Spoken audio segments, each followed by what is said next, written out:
जसजसा दिवस पुढे सरकायला लागलाय, फेऱ्या पूर्ण व्हायला लागल्यात आणि जम्मू काश्मीरमधनं पहिला निकाल समोर आलेला आहे। जम्मू काश्मीरमधला पहिला निकाल समोर आलेला आहे।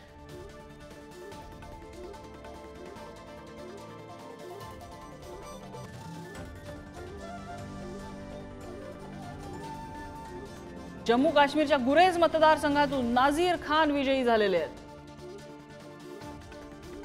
पहिला निकाल जाहीर करण्यात आलेला आहे। नाझीर खान यांचा विजय झालेला आहे गुरेज मधून। पहिला निकाल हा भाजपच्या विजयाचा आहे। जम्मू काश्मीरच्या गुरेज मधून भाजपचे नाझीर खान हे विजयी झालेले आहेत। तर बशौली मधनं भाजपचे दर्शन कुमार विजयी झालेले आहेत।